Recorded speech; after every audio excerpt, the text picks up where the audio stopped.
প্রিয় মাতৃভূমি বাংলাদেশ আমাদের সবার। এখানে আমরা আমাদের যার যে কাজ আছে, বিভাগীয় অ্যাডমিনিস্ট্রেশন, জেলা অ্যাডমিনিস্ট্রেশন, তারা অত্যন্ত সুন্দরভাবে তারা আগামী দিনে রাষ্ট্রকে এগিয়ে নিয়ে যাবে। আর আমাদের মাননীয় প্রধানমন্ত্রী জনাব তারেক রহমান সাহেবের নির্দেশ, সততা এবং নিষ্ঠার সঙ্গে জনগণের সেবা করা, কোনো শাসন নয়, আমরা জনগণের সেবা করতে চাই।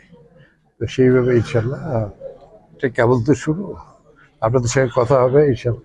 এবং আমরা মাত্র 30% টাকায় জমির মালিক হয়ে নতুন বাংলাদেশের গড়ে তোলার স্বপ্ন দেখা বাংলা বসতি। ভালো কিছু করব আমাদের দেশের নাগরিকের জন্য, রাষ্ট্রবাসীর জন্য। আমি আমার যে নির্বাচনী ওয়াদাগুলি করেছি তার সবই পূরণ করা হবে ইনশাল্লাহ, খুব দ্রুতই। প্রথম হচ্ছে যে রাজশাহীকে শান্তির শহরে রূপ দেওয়া, কোনো চাঁদাবাজি নয়, রাজশাহী থেকে কোনো ভূমিদস্যুতা নয়, যারা এগুলো করবে আইনের আওতায় নিয়ে আসা। এবং এটা আমাদের সরকারের প্রধানমন্ত্রীর এটা নির্দেশ, সে যেই হোক আইনের আওতায় নিয়ে আসা।